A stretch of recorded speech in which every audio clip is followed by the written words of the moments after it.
Peace and power, family. We're back with another episode of Vocal Dialect Podcast. I am Knowledge Born 7.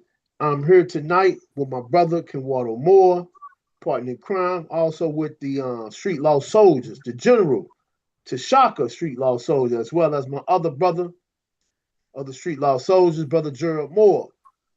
We're going to be discussing the life and journey of Tashaka Sankofa.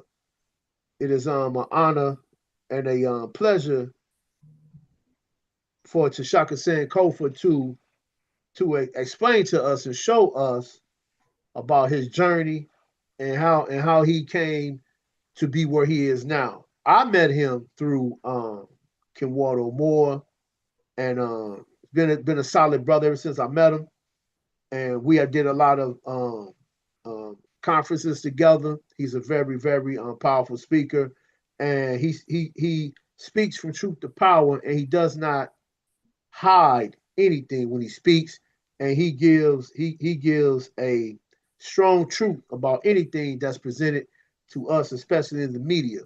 Um, my brother Tashaka saying Kofa, you're not a stranger to the show. We welcome you and tell us a little bit about who you are, where you come from, and your journey. Okay. First of all, peace and blessings given honor to the Most High and our beloved ancestors, as well as the brothers, these esteemed divine individuals on this panel. Um, Actually, I'm a 60s baby. Uh, I was born in Washington, D.C., and I was actually born in Georgetown Hospital. And during that time, I was born on the same ward that John F. Kennedy Jr. was born on. So it was difficult at times for my father to even, when he got off work, to get to the floor because there was so much heavy security. And I grew up in Washington, D.C., but let me go back to my parents. Um, both of my parents are Washingtonians. My father, when he was 6 years old, he watched his mother get shot to death. You know, a white man shot her to death, and he had to testify, against this white man, which he was acquitted. So the trauma with my father started early on in his childhood.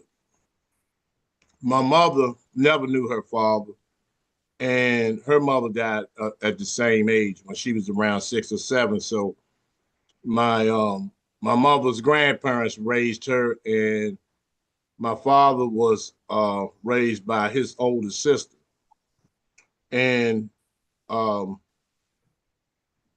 he went to pursue a boxing career, but he was drafted into the Korean War. Drafted to Korea, I believe, in 1951, where he was shot in the head. He was mortally wounded. Came home and married my mother. Had 7 children, and we went to DC public schools until the beginning of the Dr. King riots, in which prior to the riots actually taking off, we had moved out to Prince George's County in this place called Palmer Park, Maryland. And, initially everything was okay. Um, I can't say I had a terrible upbringing. My parents did the best that they could. My father, he was a postal carrier in the daytime. He drove a cab in the evenings, and he done that for 20 years. Um, my mother was basically a housewife, and we went to um, elementary, junior. I went to 2 different high schools, 4 different elementary schools, and um, corporal, what they call corporal punishment was um, kind of routinely in our homes. But in the correction that my parents gave us, extension cords, belts, Hot Wheel tracks, i.e., will be considered child abuse today. But I never looked at it like that because it did bring correction and discipline in the home. My parents split up. I was about 12, and I still had connections with my father. Um, we had began to suffer a lot of hardships in Palmer Park, and along with what took place in Palmer Park, because there was a large migration from Washington D.C. to Palmer Park. So it was a pretty much basically a violent environment, very toxic environment as I entered my teenage years. Um, and so um, I have to give a shout out to Minister Charles Sullivan, who I've known since our arrival in Palmer Park, and as well as Captain Gerald Moore, who I met at the age of 13, who I began to, be around. We began to hang out and, things that teenagers do, all sorts of stuff. So I ended up going to another high school um, and graduated. And there, I had aspirations on, becoming a lawyer, a writer, or artist because I was pretty good at drawing. But due to the situations and hardships, it was extremely um, I was unable to really stay focused on one particular talent or gift, if you will.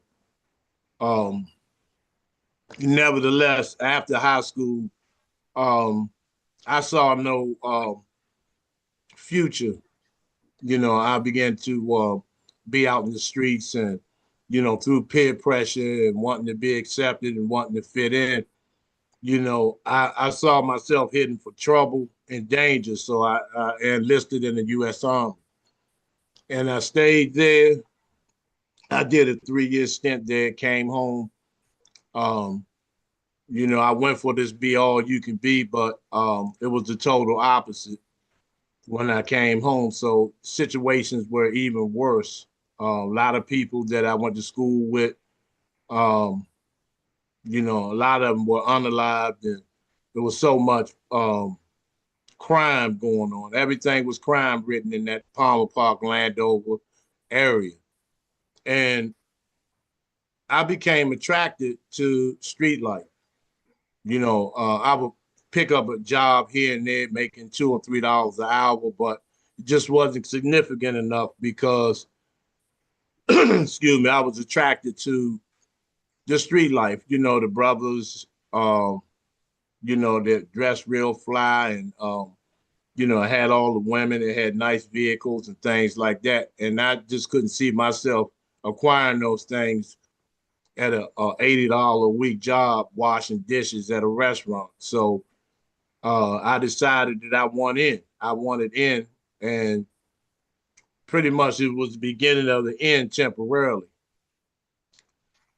I ended up, in the streets selling drugs, being part of the drug subculture, and being entrenched and engulfed in that drug subculture, selling, using, um, going from one place to another.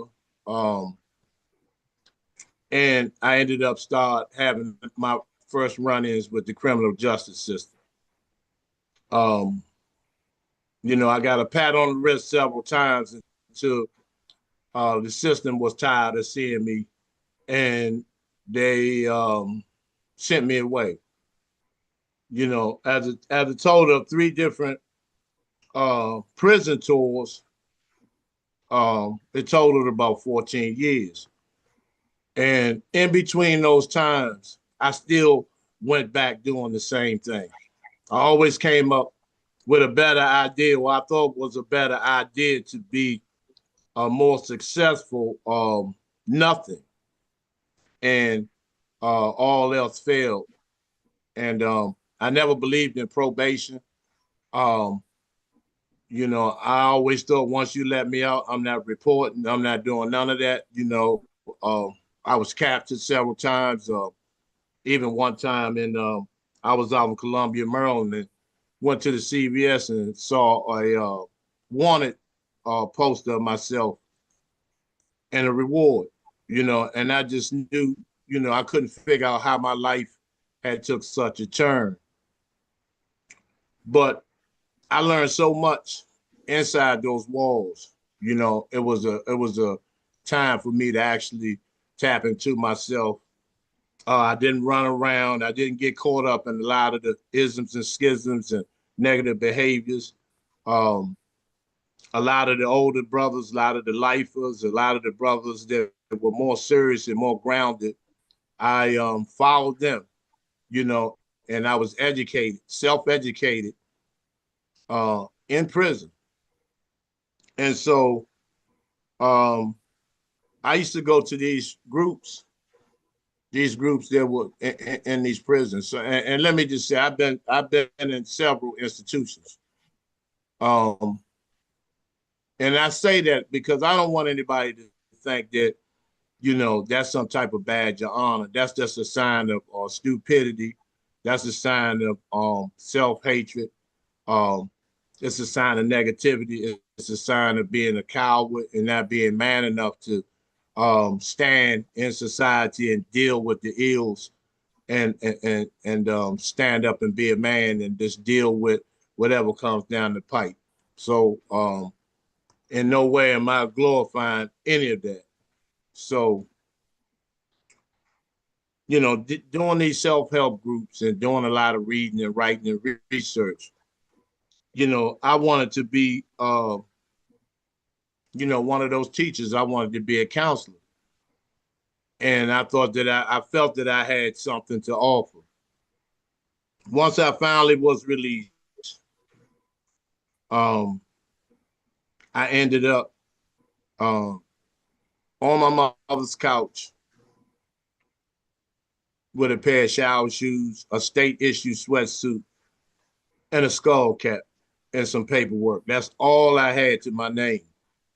And so, my mother asked me, what am I going to do with the rest of my life? And so I started going to meetings, the NA, the AA meetings, and started meeting people that were living life on life's terms, people that had grasped the concept of us having these spiritual awakenings and, so much information. And I ended up working at a group home for $6.50 an hour. This was in 2004. And I enjoyed it. I fell in love with helping our young men that were struggling, that were in trouble, that were adjudicated youth. And, I became effective at it. But I had to be able to have some type of certification. So I went to school. I went back to school and got my certifications, my license to be a certified substance abuse counselor, as well as a life skills instructor. And I've worked in over approximately about 15 or 20 different facilities, from group homes, shelter houses, halfway houses, treatment centers, shelters. Um, and I began to save the lives of a lot of youth. That caused a lot of friction. And I was told by the DC government that I was helping them too much. I was breaking down the recidivism rate, and I had to cut it out.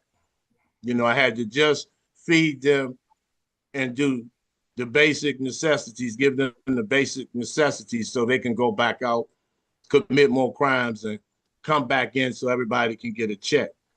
And it didn't sit right with me. So I went against the grain. I constantly kept doing it. And so I was fired from one facility.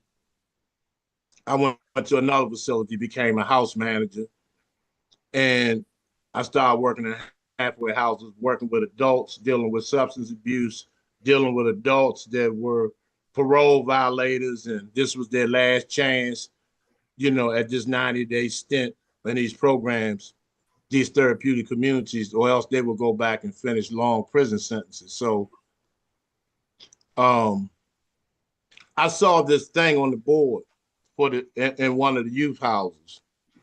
They had like a schedule, and the schedule said street law group.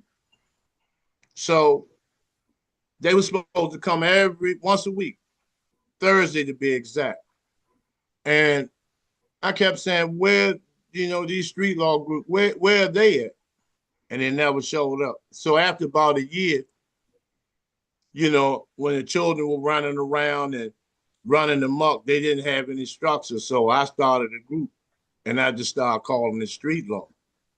And that spread it like wildfire. So I was asked to participate in, can you help bring structure to our facility? Can you help bring some discipline and structure? Can you do these groups with us? And so I was going around in all these group homes and treatment centers and stuff, bringing structure through this group, and which was based on just me giving, not just sharing my experience, but telling the end results of what happens with negative behavior. Because you do what you do, you get what you get, And so I decided that I'm gonna go downtown and I'm gonna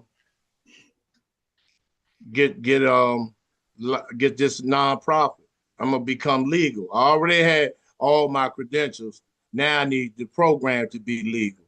So I went down there in 2007, March of 2007, and it was the Street Law Group Incorporated, which ultimately led to the Street Law Soldiers. So from that point on, I wanted to know more. So I began to do a lot of research. Now, mind you, during those times in between, working 2 and 3 facilities at a time, I was attending a lot of lectures. I was fortunate enough to meet Dr. Khalid Muhammad and chat with him, and Brother Steve Coakley, Dr. Francis Cress Wilson, Dr. Barrett Shangu, Queen Afua. I did the libation at the Million Family March. I led different rallies, Stop the Violence rallies in Washington, D.C. We actually walked with a casket all the way down 14th Street from Malcolm X Park to Freedom Plaza with about 60 youths. And so I went against the system. That was the next level. To go against the people who holding these youths back from being successful.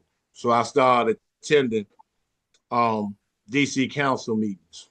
I got put out of a few of them because a lot of them couldn't deal with the truth. I even debated. Let me just say this: the Street Law Soldiers, the membership in Washington D.C. had went up to like 180 people, but it all dwindled down, and it all dwindled down to like 2 people, based on the fact that a lot of people still hadn't given up a lot of bad habits, and people wanted to get paid for giving out food and assisting our youth. So, I let a lot of people go. But I debated the 7th District Police Commander and their whole team, at number 11 precinct, for those who know about Washington, D.C. And I annihilated them because it's bigger than just this drug subculture and the flooding of drugs and foreign assault weapons in our communities that land in the hand of our children. It's just not coming from them. It's a bigger picture. and they didn't want to hear that. So for a few years, I was on the attack with phone calls with, and I knew it was DC government because I know these 727 numbers, and they were breathing on the phone at night and saying all types of stuff during the night. So that didn't stop me. And so I started doing lectures, going everywhere, doing lectures, doing youth programs all over the country. And so that led to me coming to this point, meeting Brother Ken Wado, meeting Knowledge, and so many other great people, linking back up with Captain Gerald, who is totally committed, totally committed. Minister Charles Sullivan, who, is extraordinary and divinely blessed with the gift of spiritual healing and information, and so many other people, Victor Booth, Mom Earth, so many other people who that journey just has led to me being where I'm at today. Now, let me go back a little bit to the things that had taken place. I've had bumps and bruises on the way. And I had periods of depression because I just thought that I wasn't moving forward with the movement, with the organization. So I went in periods of depression. Then with the passing of my brothers, my sister, Queen Nzinga's, 5 of her cousins in a row, and other people that myself and Gerald and Minister Charles grew up with, began to, it was kind of taking a toll on me. But I had a vision, I had a dream. And some people came to me in the dream and told me get back in the fight. And that's what I did. I spiritually and emotionally brushed myself off and got back in this fight. And we've been fighting ever since. And I proud to know that I have the team and the right people that the Most High has ordained them to be in this circle, to be fighting. I think this is probably the roughest, most tumultuous and questionable and devastating times of my existence. And I'm talking in terms of the world, of where we stand at in the world today and what's going on, what is taking place, all these negative and demonic transformations and, and all the slaughterings of our babies and all the things that have been taking place, homelessness, hunger is at a height. And so, I have the right people, that's been divinely sent, to build with, and this is where I'm at, Let me ask, let me story, and ask I'm you something, but yes. let me ask you something, brother Shaka. I heard you say you had like over 100 people in your organization, right? And you said it doing them down to 2. And you say some people wanted to get paid for really volunteering to help the community. But I believe that's what we're supposed to do. You don't get paid for nothing like that. So during And, that and time, go ahead, during that time when it went down to 2 people, where was your mindset at that point? well, when it was dwindling down, my sister was still, in her physical form. So while in between doing lectures, I had started printing a street law um, soldiers newspaper, which was selling like hotcakes. And my sister, her and her fiance at the time, he was selling papers. He had a side job selling Washington Post. And so my sister said, I'm gonna go out there with him and sell these street law newspapers. And I'm telling you, they were selling they were selling at a high rate, but the production wasn't. And I'm Yeah. not going to discuss that part, but the production wasn't going as fast as the demand was for the Right. papers. But yeah, they were selling it to the point where I actually had to, get off work and drive at night and drop papers off to people's houses, literally like Amazon, you know. And this was before Cash App and all that. Was just cash and carry, Yeah. and Yeah. and then when, my sister, she actually was the one that came in the dream, and her words was, get off your ass and get back in the struggle. And so just Oh, like that, you know, and I got up, and I'm gonna say I'm not a quitter. I've never been a quitter. and I've so, never and been a so, quitter. so what year was that when you got back up, build everything back up? What year was that? 20, I'll say 20, 2013. Okay. 2012, 2013, because and I'm gonna say this publicly, it was one individual that we caught intoxicated with a street law soldier uniform on the bus, and I had to physically knock him out and take my uniform back off of him. I didn't care, Right. Right. because you can't, you will, this is why I'm always critical of people, man, because people will bring you a move, and that would have destroyed, Yep. or tarnish the name of the street law soldiers, which we worked too Yep. hard to put together, you know. And so, yeah, it was about 2012, 2013 when I actually started grinding again, but for like a 2 or 3 year period, it was just, I was depressed. I was depressed, Right. man. And I had ate to my feelings. I went up to like 340 pounds. I was just, eating to my feelings. Um, and that spiritual awakening, it came in the form of my sister. So I started exercising, I started eating different, I started thinking different, I started getting, dusting my books off, brushing my DVDs off, start writing. Because I have about 60 um of those 60 notebooks, legal pads of this field, and the book is coming. The book is coming. So I hope that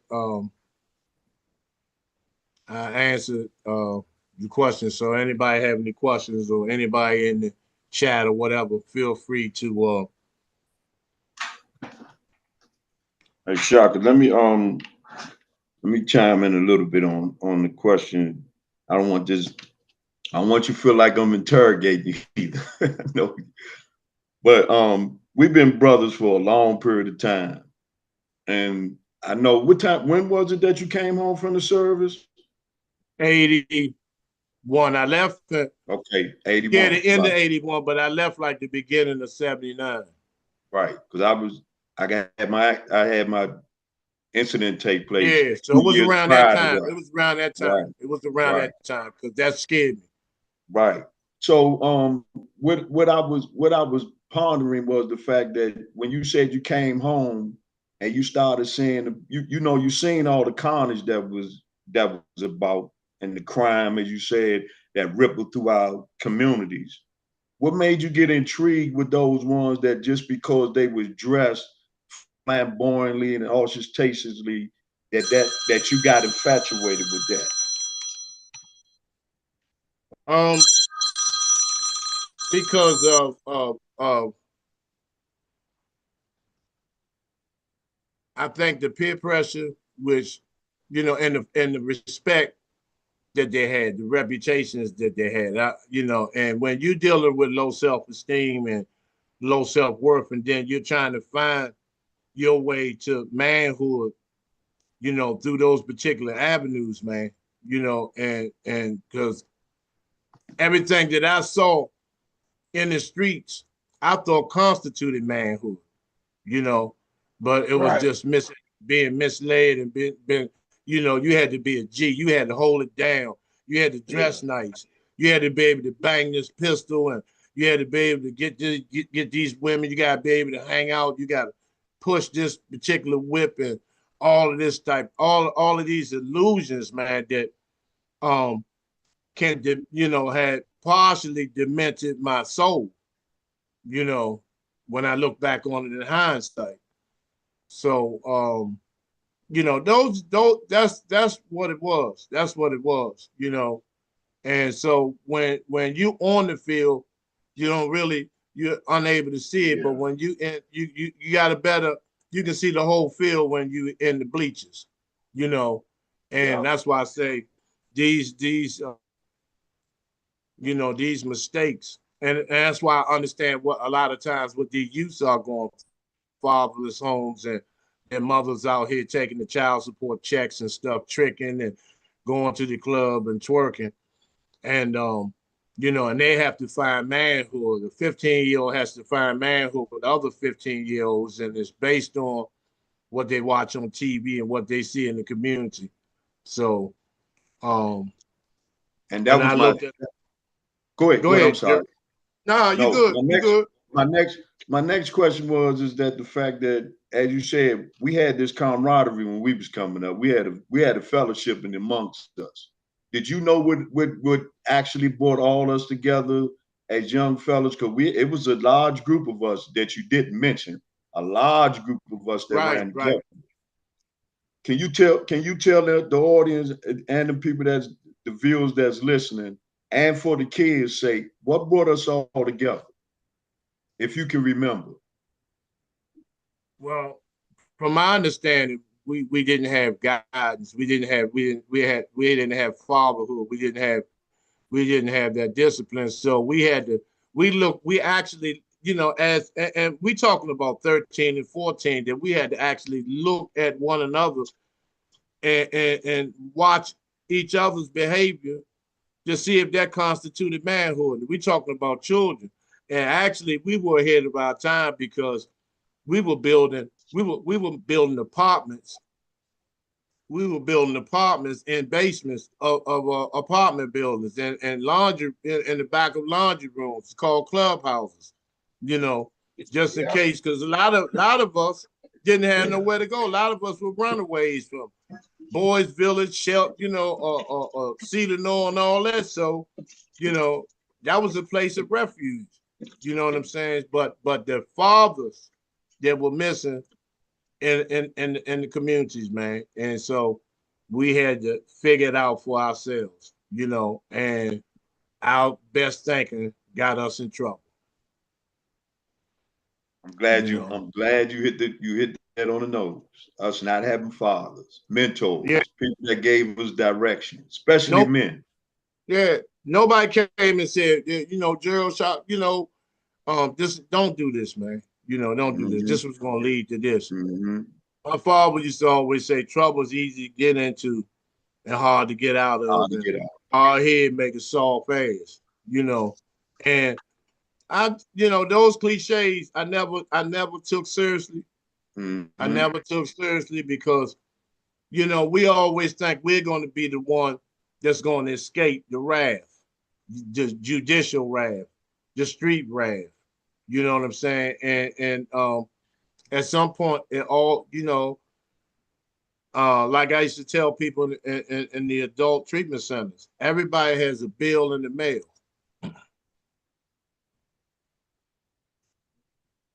So what would you stipulate that would be something positive for the youth that have an understanding of what they can do to prevent getting involved in the wrath from which we went through, and creating that sort of debauchery and misbehavior that we stipulated amongst ourselves, and the criminality that went with it? How would you tell them to avoid that? Minister Sullivan and I were discussing that earlier this morning.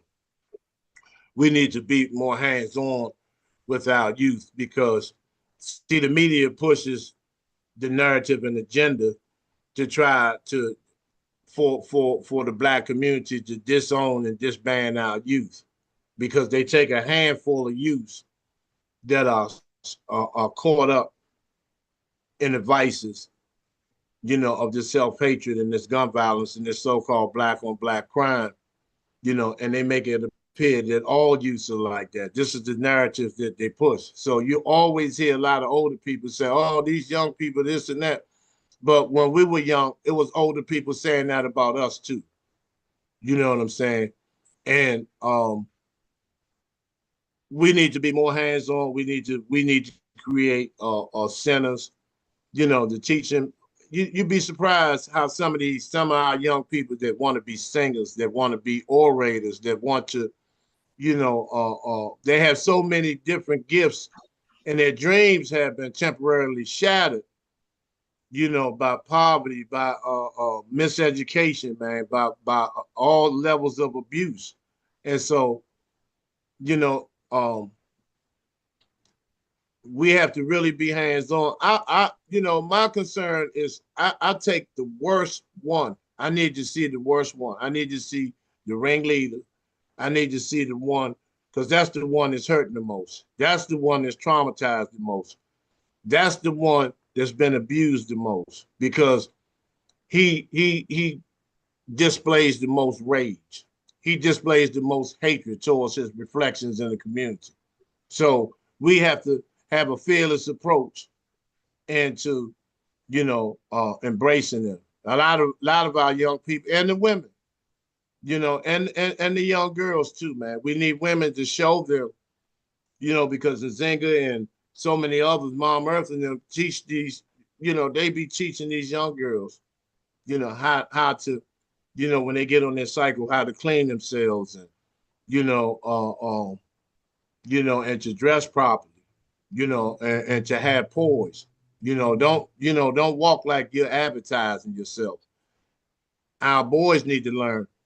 I was teaching them how to tie neckties, double Windsor, not single Windsor, bow ties, and a lot of them enjoy that because they never see themselves in that image. They never seen themselves on that particular vibration, man, because the only people they see in neckties are the public defenders and the pastors and the judge and the prosecutors, but when they see themselves, that gives them hope and inspiration, and it raises their esteem, and when we do things, such as those, you're able to touch, because like I said, I've worked with, I don't know, I'm not even going to exaggerate no numbers, but I know it's been over 20,000 youths, and sometimes when one shines, it has an impact on the others, and a lot of others want that too. They want that, man, because our children are hurting, and we have a tendency to condemn them. We have this tendency to condemn them, instead of sitting down, understanding why, what can we do to get you out of this, to get this demonic energy out of it. A lot of people saying snatch their phones and just do, just really just straight like dog them out. And that's not cool. That's not cool. No child 5 years old should have no iPhone. I'm not talking about that. I'm just saying that it has to be, some level of comfort for them too. Because they're faced with a lot, man. They're faced with being, emasculated. We didn't have to go through that. We didn't have to worry about being emasculated, man, and being targeted and for termination and being top of the food chain for mass incarceration in the prison industrial complex and dealing with all sorts of abuse, which leads to substance abuse, which leads to self-abuse and abuse of others and abuse of the community. So, once again, we've been discussing ways to try to create places of refuge, Um, so we can allow their true talents to shine, you know. And I want to shout out peace to Brother Marvin and Monica Thomas for their extraordinary work and dealing with the situation with um, what's her name, Jakar Thompson, that particular case, and Victor Booth as well. Okay. Hey, Brother Shaka, I'm gonna Yes, ask you sir. something uh, whether you like in the future, what's your vision for the street law soldiers, and where do you want to see the organization get to? What's your goal with it? What's your vision for the street law soldiers? To build the entire community. To build the entire Right, community, we want it because we have the people, we have the expertise, we have the credentials, male and female. You all have the expertise and credentials. You know, we have people all over the country. To deal with a place for battered women and children. A shelter for men. A therapeutic community. A work therapy program, where after they detox, they can learn, our adults can learn farming, agriculture, horticulture, basic reading and writing skills. A lot of these older people, have dropped out in the 8th, ninth, and 10th grade. So they're so far behind academically, computer technology, spiritual healing, food distribution, a breakfast program, dinner program, you know, um, award ceremony, annual award ceremonies to commend them who's putting in the work, who's making a difference in the community. We need our own communities right, right.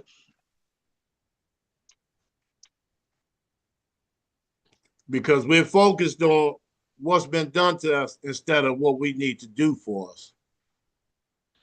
You know, Yeah, yeah, that's for real. Yeah, Everybody's yelling about Trump, Trump. Let's worry about what we need to do for ourselves. You know, because it's an entire system. It's an entire system targeted at our extermination. Not just one individual. So what we need to do is we need to take our energy, our resources, our time, and consolidate. These are, I see 4 great minds, on this live. And there are many more. We have many more people in our circle. Um, you and I, we have many people in our circle, man, that are willing to lay it all out, man. You know, Although I still think that it's going to take another generation or two, or maybe 3, 4 to totally reset again. But at least we can lay the fertile ground down so they can cultivate, the energy and the blueprint for their salvation and liberation, man. So the stigma that Trump placed on our youth, how do you feel about that statement that he made, and how would you clarify to make it where you can remove that egregious stigma that he put on it? You just get better. He's an egregious piece of shit. So if you engulf your energy in there, you kind of like connect yourself with that piece of shit. You know, this ain't nothing he just conjured up. He's not the only one that feel like that. All the Democrats feel like that too. All the yeah, Republicans feel like that. It's not one person. He's probably the only one that's outspoken with it. Mm-hmm. You know, because like I said, we have to focus on ourselves because we have nobody. I don't know not one person in Congress, in the Senate, no council members, no mayors that are actually fighting for our liberation. There's no trade and vocational schools been built. They're building new stadiums. Everybody's being selfish. nigger preachers. His church is getting bigger and bigger. His congregations is getting bigger and bigger. And what they've always done to us is entertain us. Sports, sex, drugs, entertainment, fashion. Look at Black Lives Matter. They talking about Black Lives Matter, but them same people take the money and they go shop at Louis Vuitton stores. They go, they got Teslas. So does Black lives really matter to them? Because they're not shopping black.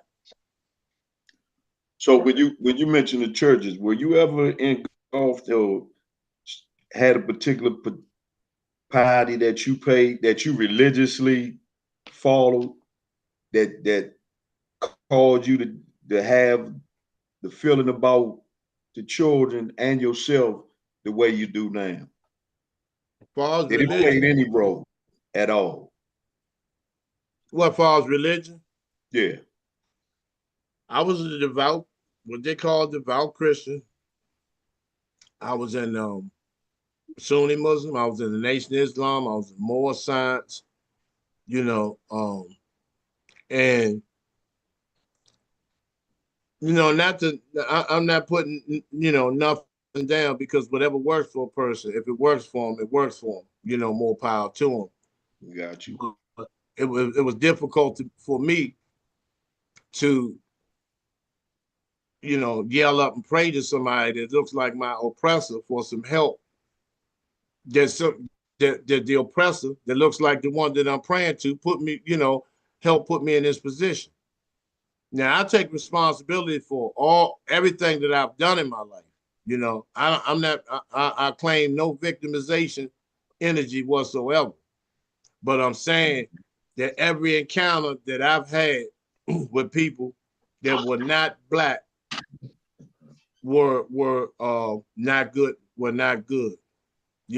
My legs were broken in prison fighting white Aryan guards. My father was killed. My grandmother was killed by a white man. I never had grandparents. Because he participated in eliminating that possibility. Of my parents not having parents. Every encounter that I've had with the oppressor, and then I would always carry these Bibles. I would sit in the cell, be on my knees, and snotting and snobbing and all this shit. And, I saw no results. I saw no results. So I said, let me try something else. I went to Islam. The only difference between that is, to me, was that they had kufis on and they prayed 5 times a day, but we were still in the same position with nothing, I went to more science, put a fez on, same thing. Yeah. So I had to just remove myself from the religion aspect, and I started dealing with spirituality. I stopped putting my soul in the hands of people who wrote books. Because man has error, and they was telling me people was, King James was inspired by God and all this type of stuff. How can he be inspired by God when he was having sex with his mother and cut her head off? So, I learned all this while I was inside, because outside I was, pork chops, scrapple, and white Jesus, because this is all we had in our home, the white Jesus with the little Christmas light at the bottom, and anything that didn't resemble him, I looked at it as being demonic. We always had these white savior figures, Superman, the Lone Ranger. Tonto was always playing the back end. Cisco Kid, Poncho was a Latino, and, he caught hell, and, Batman, he would beat up, Batman and Robin would beat up Kato. Kato was an agent that was a superior martial art expert. He has a white man with a pair of thongs and a cape on that beats him. All of this type of stuff, man, that may sound corny, but it played in my psyche, It played in my psyche, man. So it took a lot of work to detoxify from that because I had periods of hatred towards people that wasn't my hue, extreme hatred. And then I had to come to a point where I had to understand who people are. I had to understand those people. You know what I'm saying? And then I began to understand myself, and I found out that I'm the original. I'm the original. I'm the original man. You know, we're the greatest men on the planet. We're the original. We're the first ones. You know, everybody else is residue and ashes from the original black man and black woman. You know, everybody else has a recessive level that dwindles all the way down to the albinoid. You know, and it took a lot of work to get to that portion of understanding. And then I stopped believing stuff. And if I don't know it, then I won't believe it. You know, because believe, the three middle words in believe is lie, L-I-E. Mm-hmm. So it's a possibility that it's not true. So, you know, that was my walk. And then I just started dealing with spirituality. I just started saying the Most High, because it is a creative universe. It is a universal deity and a universal power. You know, and so I just started tapping into that, and I started to, you know, feel good. I started to understand what my ancestors went through, you know, and especially when you got siblings and a parent that are ancestors, you begin to understand this much more clearly, you know, and prayer and meditation, you know, to ask for guidance, to ask for protection, you know, and each and every day, and ask, you know, that, you know, give me the understanding and continue to give me self-love so I can love everybody else, you know, to love my brothers and sisters, you know, and to remove myself from those that are not in my best interest, those that are a hindrance to my spiritual incline.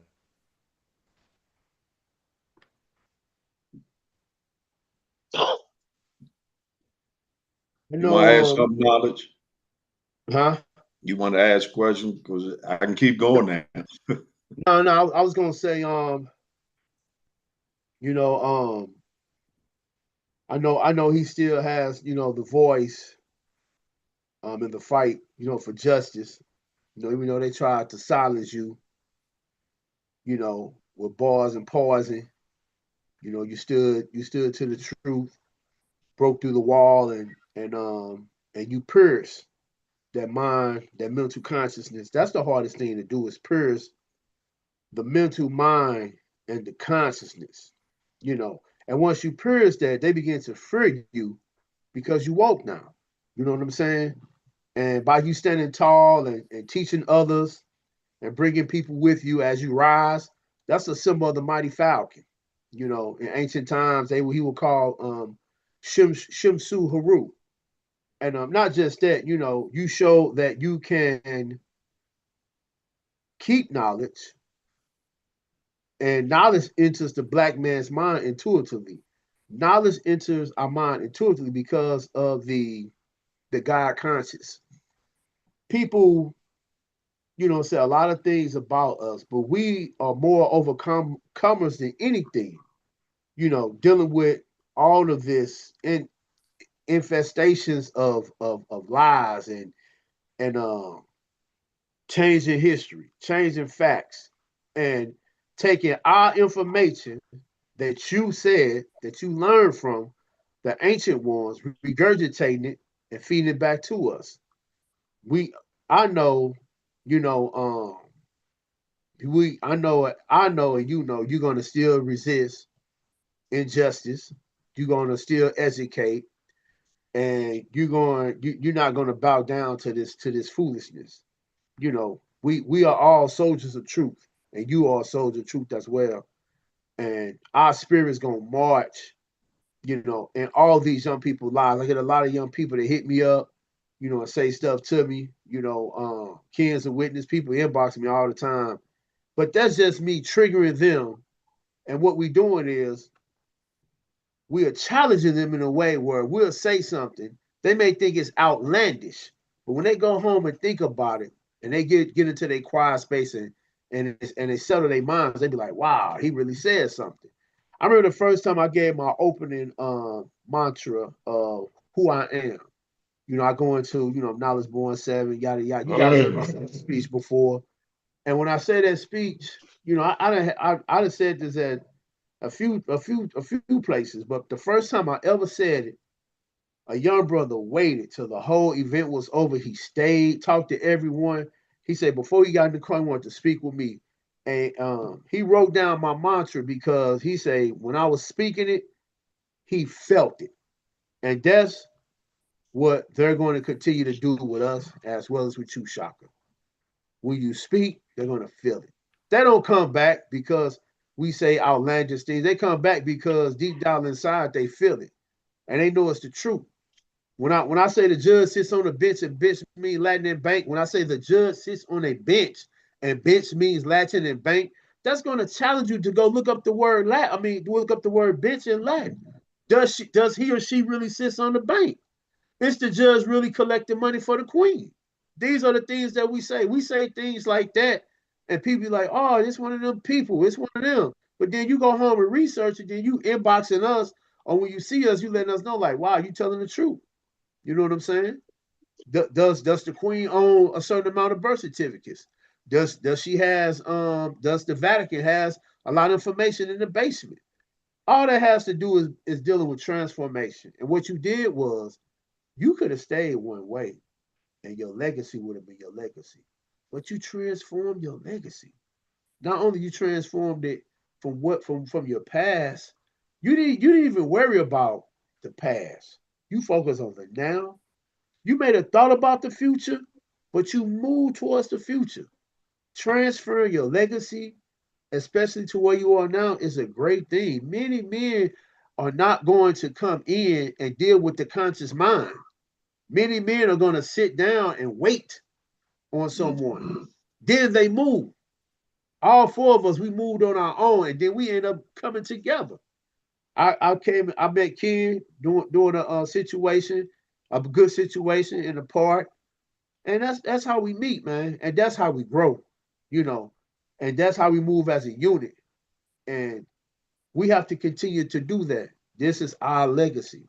We are transforming our legacy, and we're going to continue to write like the great Jehuti, the architect.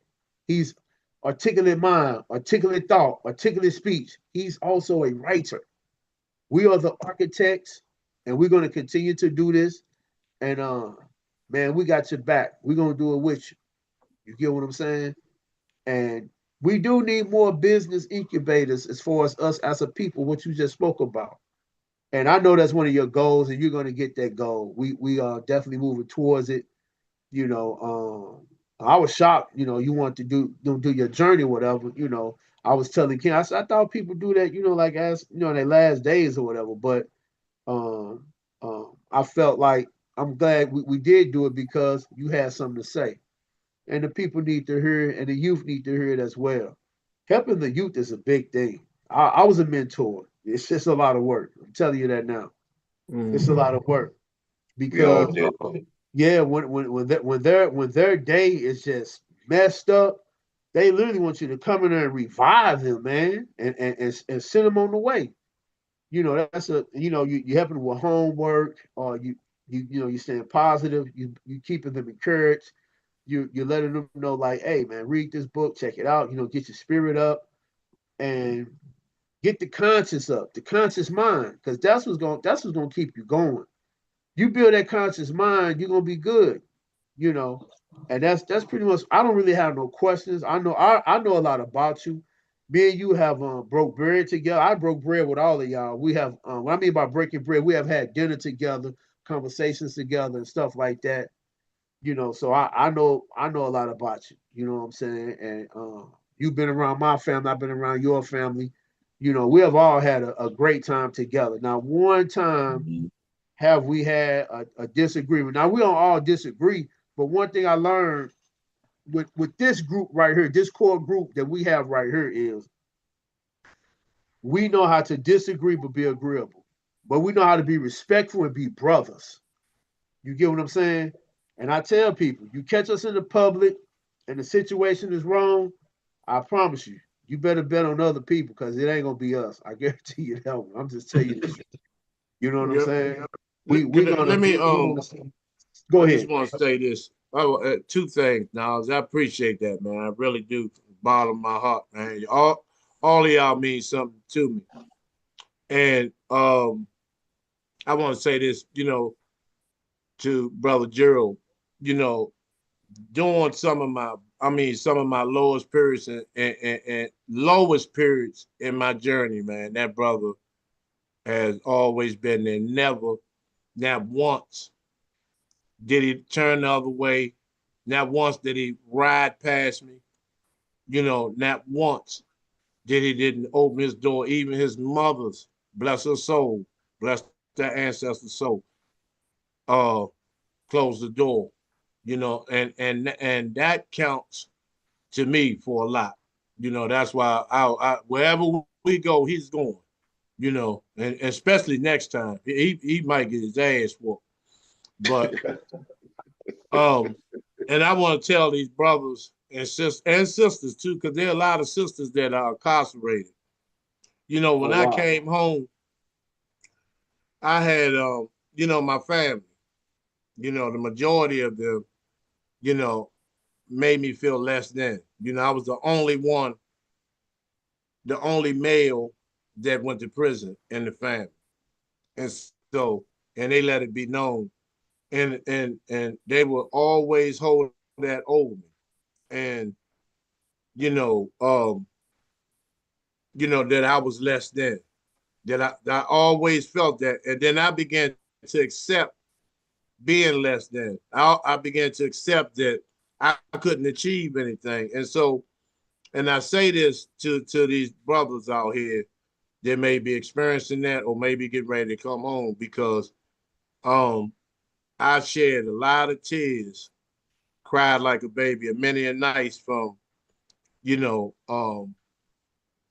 people and primarily family holding, my shortcomings and my transgressions over me and using that as a tool to make me feel low. But then you find out, later on in years that you were the reason that they did that, because a lot of people, and a lot of people do that. They always knock the people who's been incarcerated. They always put all these stigmas that they sissies that they got with sissies and all this type of stuff to belittle real men because they feel less than. And so when I found out later on that the reason why, that type of pressure and suppression was applied, because they saw who I really was and they didn't want to see that coming to fruition because it would make them feel less than. Once the veil is lifted and you can see people for who they really are, they're not who you think they are.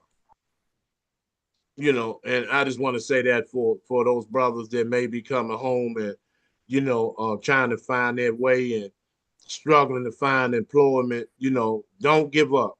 Just don't give up. Don't give up, because it's just not about hope. It's about putting in some work. When I came home, I put in applications, Wendy's, everywhere, McDonald's, everybody turned me down. But I got that one opportunity to work in that group home, and I never looked back since. And I actually did 20 years, retired from there. Now I do security work, and we still do what we do. And thanks to Minister Sullivan and his family, it's all good. I'm able to um, even at work, they're able to be touching people and, because our people are hurting out here. They're really hurting. So I appreciate all of you, and y'all make it worth it. You know, y'all are divine spirits and energies that we all been sent here, you know, to unite in this form. This is just the beginning of something that's coming forward, something bigger that's coming. We just have to work towards it one day at a time, one day at a time, 1 minute at a time. Give yourself affirmations. Put stickers on your mirror to say you're great, that you're gonna walk in your greatness today. You're gonna be the best version of yourself that you can be, and then represent those who are not here, that didn't get the opportunity and the blessing that we have today. You know, and we've done some stuff that people have done far less, and they're not even here. So, you know, we have to have an attitude of gratitude, you know, and not take no shit. Period.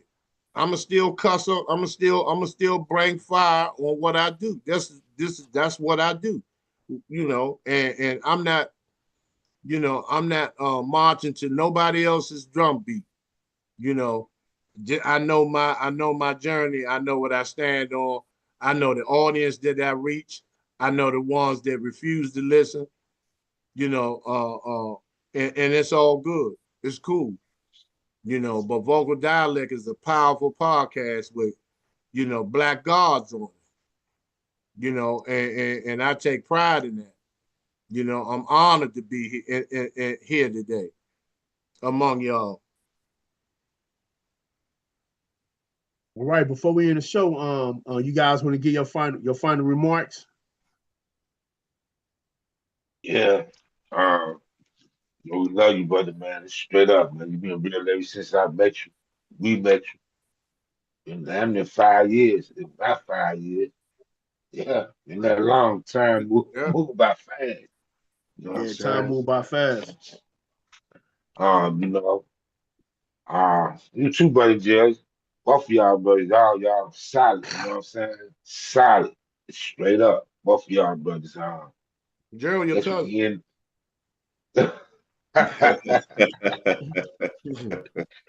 Hey, but check it out though. It's another show, man. You know, we glad the brother T Shaka, you know, told us about his journey in life, you know, the direction he's going through, his trials and tribulations and everything. He's still here soldiering up. Because that's what soldiers do. You know what I'm saying? Soldier up, you know what I mean?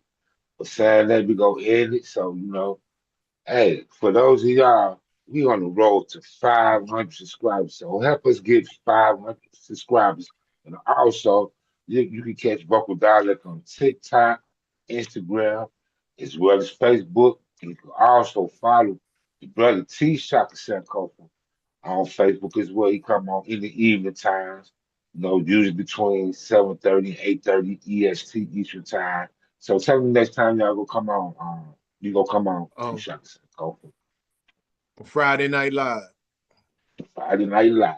Hey, we gonna do your life journey when you ready, brother Jared.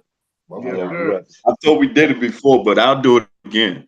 But We look, did I it want, before. hey, I love y'all brothers, man. I couldn't have met better brothers in all my life. And y'all do know I lost brothers. So you know, y'all became the best brothers I ever had. I mean, you're truthful, you're honest, your integrity shows, your faith shows, and that shows me brothers. You can find brothers outside of family. And Shaka even talked about the controversial way of how, you know, our brothers have a tendency to look at. I didn't never have that.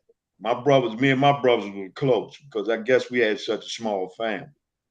But I want to reiterate the fact that we want to thank Shaka for sharing his journey with us and how we've seen it. I was part of that journey, so I do know a lot of it. So I really appreciate that you shared with people. You had something to give people. You always dispensing information to help inspire people, to enlighten them, to give them the admiration, the inspiration to be able to thrive, to be diligent about whatever they're trying to manifest. They have that ability as well, that wherefore and thought.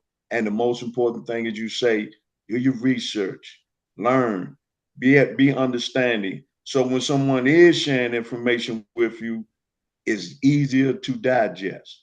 And we want to thank you once again, Shaka. You always give commentary that we all need to hear on a daily basis. And that's why, brother, we love you so much.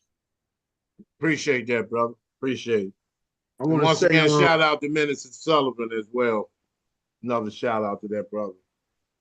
okay, I want to say before we end the show, my brother, you know, we got major love for you, man. You know, you being a keeper of ancestral memory, and you walk in the path of the Netarus, and your heart will be light as the feather. You know, do I nurture to you, man? Do I nurture? You know, this is vocal dialect. I want to say to the people listening, Uncle Jasaneb, we will see you guys again next week. Uncle Jasaneb, peace. Peace. Peace.